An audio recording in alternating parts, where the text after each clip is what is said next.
Okay, I'm pretty sure you would have seen this coming. After we do exponential equations, we're going to do solving logarithmic equations, because once we do one side of something, we usually do the other side of that same thing. These are logarithmic equations because we have the x trapped inside the logarithm. So log something of x, log, that looks bad. That should be log of x, not log base x. These are really easy also. I know you don't like it when I say things are really easy, but if you know what you're doing, it doesn't take that much work, is what I mean by easy. All we have to do with these is go back a couple sections and convert them into exponential form.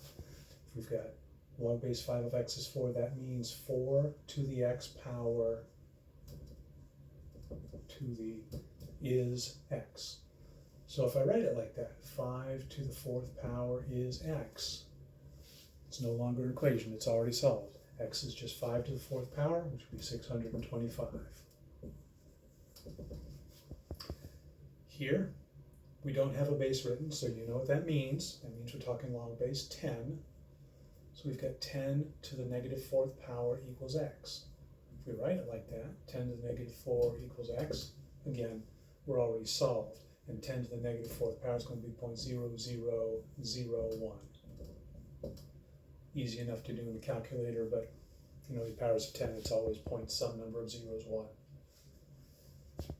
Here, natural log means log base e. So we start with e to the 3rd power equals x. Again, already solved. All you need to do is pop e to the 3rd power in the calculator, and you should get 20.08, give or take.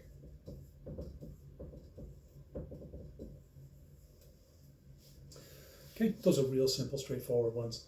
This one's a little bit more complicated, but you handle it the same way.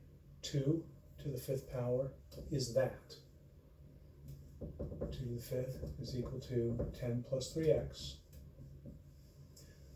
2 to the 5th power, you can figure out in your head or in the calculator.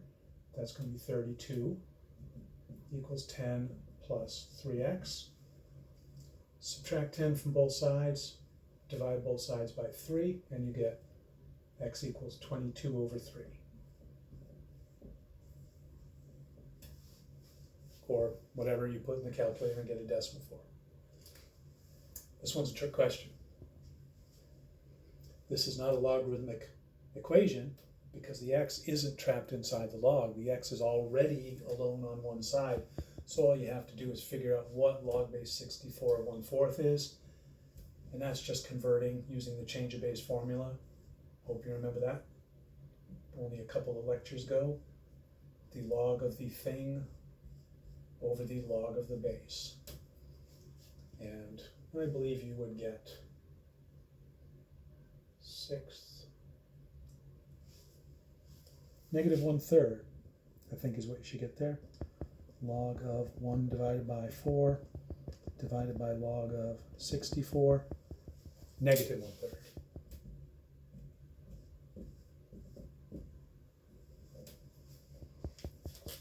All right, hope that wasn't too painful.